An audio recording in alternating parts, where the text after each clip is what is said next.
जिले की हर खबर सबसे पहले आप तक पहुंचाने का वादा।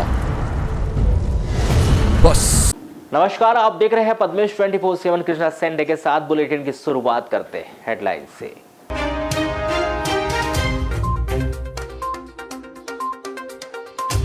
खराब परीक्षा परिणामों को लेकर विद्यार्थियों में दिखा आक्रोश। पीजी कॉलेज के गेट में ताला जड़कर विद्यार्थियों ने जताया विरोध। यूनिवर्सिटी पर गलत परीक्षा परिणाम जारी करने का लगाया आरोप।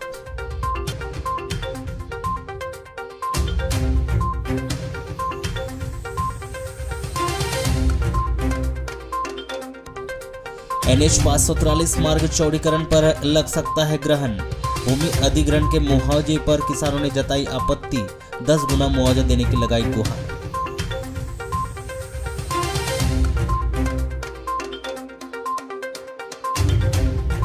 सब्जी उधारी नहीं देने पर व्यक्ति ने सब्जी विक्रेता की थी हत्या। हत्या के आरोप में न्यायालय ने सुनाई आरोपी को आजीवन कारावास की सजा।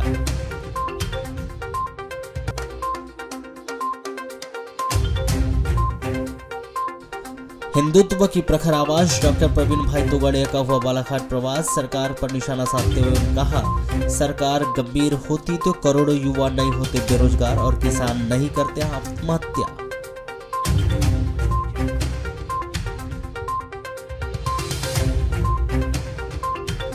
अंबेडकर जयंती के रैली में शामिल नहीं होना 5 लोगों को पड़ा महंगा। समाज ने बहिष्कार कर समाज के कोई भी काम में शामिल नहीं होने का सुनाया तुगलकी फरमान।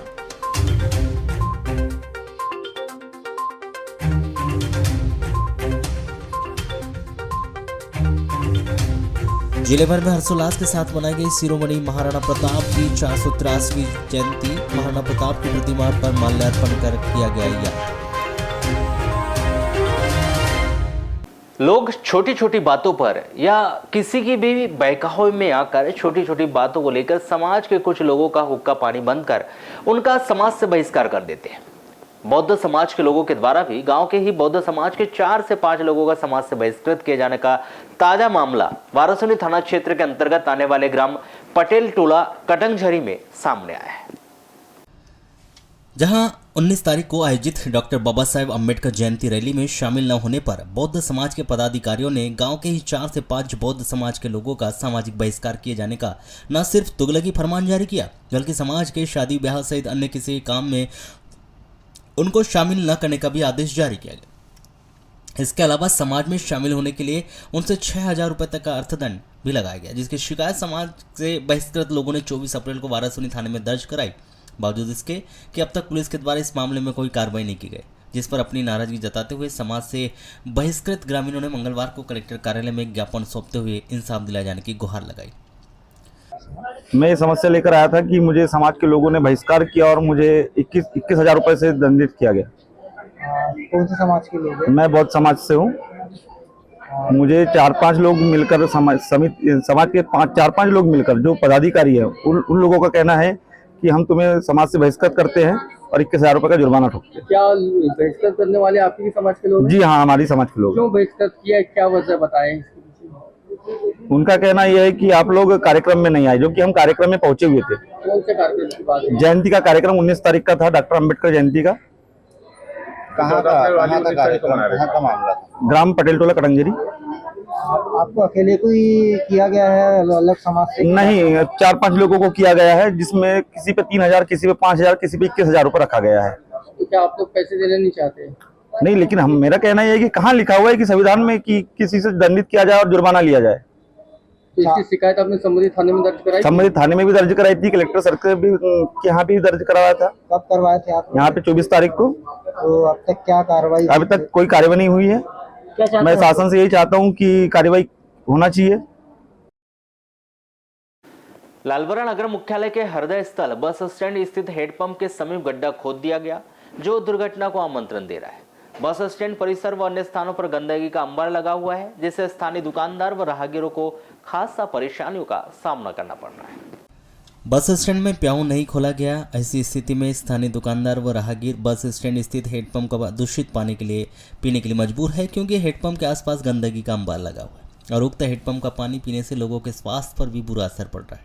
परंतु जिम्मेदारों के द्वारा कोई ध्यान नहीं दिया जा रहा है, जिससे लोगों में शासन प्रशासन के प्रति आक्रोश बढ़ते ही जा रहा है। साथ ही अतिक्रमण कार्रवाई के बाद बस स्टैंड में बस खड़ी न होते हुए रोड के ऊपर खड़ी हो रही है। जगह जगह गड्ढे बन गए हैं। बारिश का पानी जमा होने के कारण राहगीरों को गड्ढे दिखाई नहीं देते और दुर्घटनाएं भी घटित हो रही है। जल्द ही गड्ढों का मरम्मती कार्य नहीं करवाया गया तो बहुत बड़ा हादसा घटित हो सकता है। समस्या है, पगला पानी रुक जाता है, पूरी गंदगी रहती है। मेरा ऐसा है, चल नहीं रहा है, गंदगी के कारण। कब से गंदगी बनी हुई है? ये कम से कम 3 महीने हो गए। तो कोई साफ सफाई नहीं कर रहा है? कोई साफ सफाई नहीं, कोई ध्यान देता ही नहीं। यहाँ पे इस समय क्या स्थिति है अभी?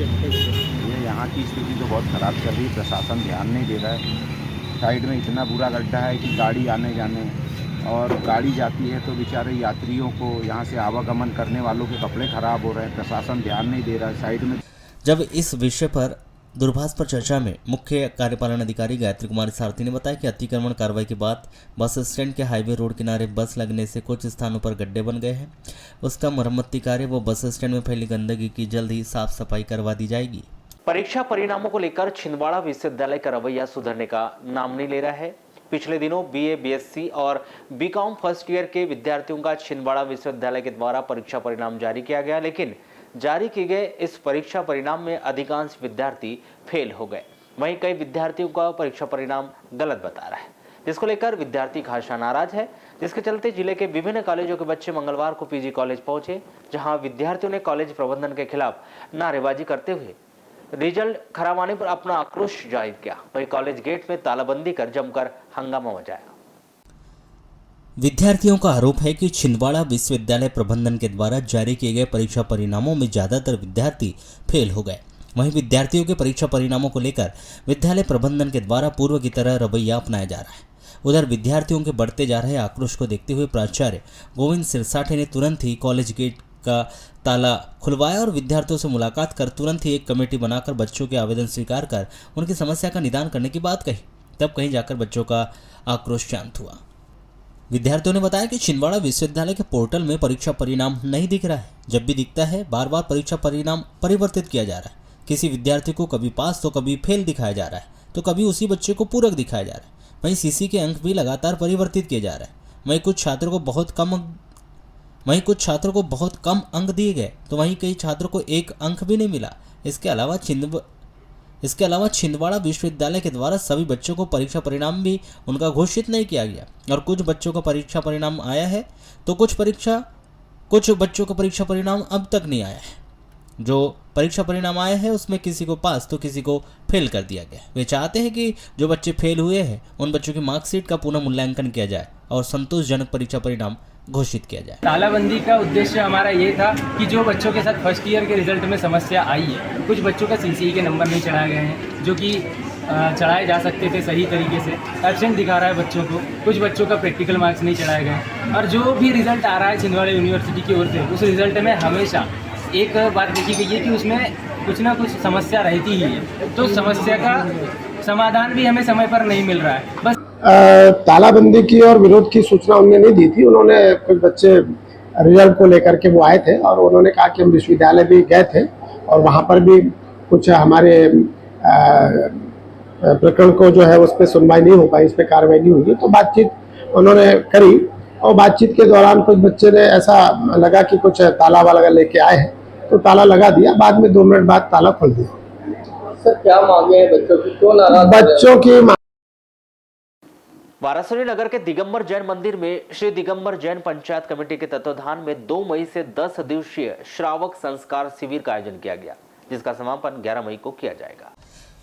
शिविर में प्रतिदिन प्रातः 8 बजे सामूहिक पूजन, प्रातः 8:30 बजे से बड़ों के लिए आचार्य समंत्र भद्र स्वामी द्वारा रचित रत्न करंडक श्रावक 4 ग्रंथ की कक्षा व बच्चों की क्लास संत भवन में जैन धर्म की प्रारंभिक शिक्षा के भाग 1, 2, 3 लगाई जा रही है। जिसके बाद दोपहर 3 बजे से बच्चों को 6 ढाला व बड़ों के लिए तत्वार्थ सूत्र की कक्षा, रात्रि 8 बजे से सामूहिक आरती व पाठ, रात्रि 8:30 बजे से आचार्य प्रवर पूज्यपाद स्वामी रचित इष्टोपदेश ग्रंथ की कक्षा संत भवन में बच्चों की क्लास लगाई जा रही है।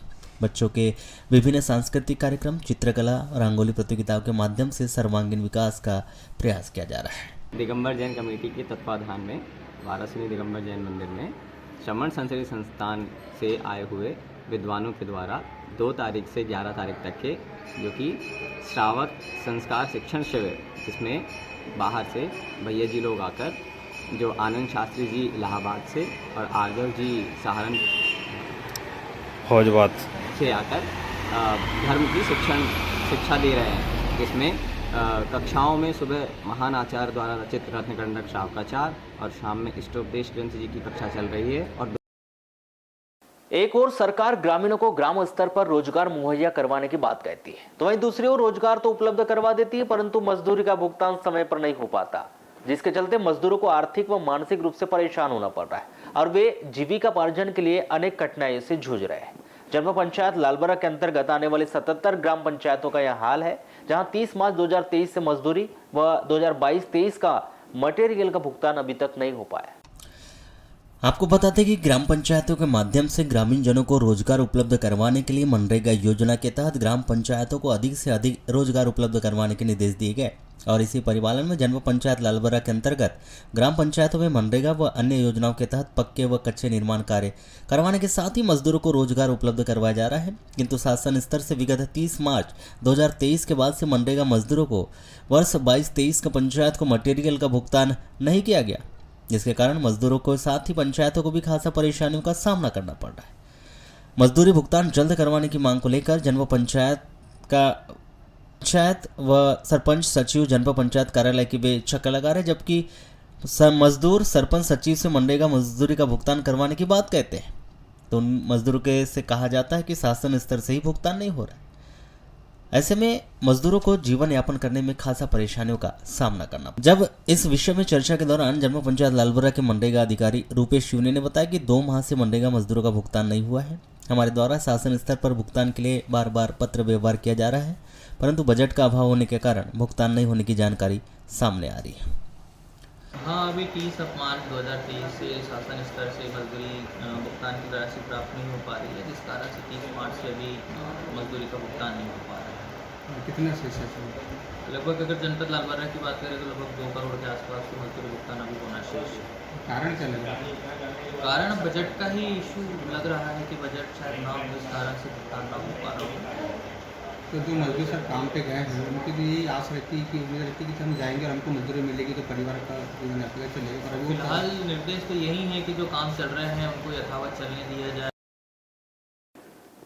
वाराणसी जनपद पंचायत के अंतर्गत ग्राम पंचायत थाने गांव के माइनर चयन क्रमांक 0 से लेकर टेल तक कच्चा मार्ग व लाइनिंग कार्य के साथ ही क्षतिग्रस्त हो चुका पनघटिया तालाब के सुधार कार्य की मांग को लेकर ग्राम पंचायत थाने गांव के सरपंच के साथ ही जागरूक किसान व ग्रामीणों ने सीईओ जिला पंचायत को एक ज्ञापन सौंपा है, जिसमें ज्ञापन सौंपते हुए उन्होंने उक्त दोनों ही निर्माण कार्यों की जल्द से जल्द स्वीकृति दिए जाने की मांग की। जहां स्वीकृति न मिलने पर समस्त किसानों के साथ उग्र आंदोलन किए जाने की भी चेतावनी दी। पंचायत सीओ महोदय को हम क्या है सामने खड़े गेट पे खड़े 2 फरवरी 23 को ही मतलब यानी दे चुके थे प्राक्रम तैयार करके 5 कामों का, जिसमें मुख्य काम था हमारा पनघटिया तालाब। तो क्या है अभी तक वो स्वीकृत नहीं हो पाया है। लगभग 10 लाख के आसपास का काम है और क्या है वो तालाब टूट चुका है बीच से और उसमें क्या है लगभग 20-25 एकड़ फसल का भी नुकसान हो चुका है और उसके नीचे करीब 150 से 200 एकड़ का रकबा है, उसमें जो मतलब यानी प्रभावित होगा। अभी अगर वो समय पे तालाब 1 माह के अंदर अगर नहीं बना तो उसमें लगभग 150 से 200 एकड़ प्रभावित होगा, जिसमें लोग पढ़ा वगैरह धान वगैरह की खेती नहीं कर सकेंगे। हट्टा थाना क्षेत्र के अंतर्गत आने वाले ग्राम कुंडे के हरिटोला में सब्जी उधारी में नहीं देने पर सब्जी विक्रेता राजेंद्र हिरवाने की हत्या करने के आरोप में इसी ग्राम के व्यक्ति राजू उर्फ राजेंद्र पिता जवाहरलाल केकती 37 वर्ष को आजीवन कारावास की सजा सुनाई गई। 19 मई को यह सजा विद्वान सत्र न्यायाधीश दिनेश चंद्र थपलियाल की अदालत ने सुनाया है। आयोजन के अनुसार राजेंद्र हिरवाने तिवड़ी कला थाना हट्टा का रहने वाला था और वह सब्जी बेचने का भी व्यवसाय करता था। 21 फरवरी 2021 को दोपहर 2:15 बजे राजेंद्र हिरवाने सब्जी बेचते हुए ग्राम हरिटोला कुंडे में सब्जी बेचते हुए राजू केकती के घर के सामने पहुंचा। उसी समय राजू केकती सब्जी खरीदने आया और सब्जी भी लिया। राजेंद्र हिरवाने के द्वारा पैसे मांगने पर राजू केकती ने कहा कि अभी पैसे नहीं है, बाद में लेना। राजेंद्र हिरवाने ने बोला कि उधारी में सब्जी नहीं है। उधारी सब्जी नहीं देने पर राजू केकती उसे अश्लील गालियां देने लगा। जब राजेंद्र ने उसे गाली देने से मना किया तो राजू केकती घर के अंदर से डंडा लेकर आया और राजेंद्र हिरवाने के साथ मारपीट कर दी। आरोपी राजू केकती के द्वारा डंडे से मारपीट करने से राजेंद्र हिरवाने को काफी चोटें आई। वो मौके पर ही बेहोश हो गया था। राजेंद्र को उसके परिचित लोगों ने उसके घर छोड़ा है। जब राजेंद्र हिरवाने को होश आया तो उसने अपने ग्राम तिवड़ी कला में था। उसे इलाज के लिए जिला अस्पताल बालाघाट में भर्ती कराया गया था। राजेंद्र हिरवाने के जिला अस्पताल में भर्ती होने के बाद अस्पताल पुलिस चौकी में तहरीर दी गई थी। अस्पताल पुलिस चौकी में पदस्थ प्रधान आरक्षकों के द्वारा मुलाहिजा करवाया गया और कथन लेख बंद किए गए। इस मामले में देहाती नॉलिस अंतर्गत धारा 294, 323, 506 के तहत अपराध पुलिस के द्वारा हट्टा थाने में दर्ज किया गया था। 23 फरवरी 2021 को 3 बजे करीब राजेंद्र हिरवाने की इलाज के दौरान मौत हो गई। मर्ग जांच में पाया कि मृतक राजेंद्र हिरवाने को लकड़ी से मारपीट कर अंदरूनी चोट पहुंचाकर उसकी हत्या की गई। मर्ग जांच के उपरांत धारा 302 का इजाफा किया गया और अब इस अपराध में राजू उर्फ राजेंद्र केकती को गिरफ्तार कर विद्वान अदालत में पेश किया गया था। यहां प्रकरण विद्वान सत्र न्यायाधीश दिनेश चंद्र थपलियाल की अदालत में चला, जहां पर अभियोजन पक्ष आरोपी के विरुद्ध आरोपित अपराध सिद्ध करने में सफल रहा। परिणाम स्वरूप विद्वान अदालत ने मामले की समस्त परिस्थिति को देखते हुए अपने विवेचन निष्कर्ष उपलब्ध साक्ष्य के आधार पर आरोपी राजू उर्फ राजेंद्र केकती को राजेंद्र हिरवाने की हत्या करने के आरोप में दोषी पाते हुए आजीवन कारावास व 3,000 रुपये के अर्थदंड से दंडित किया।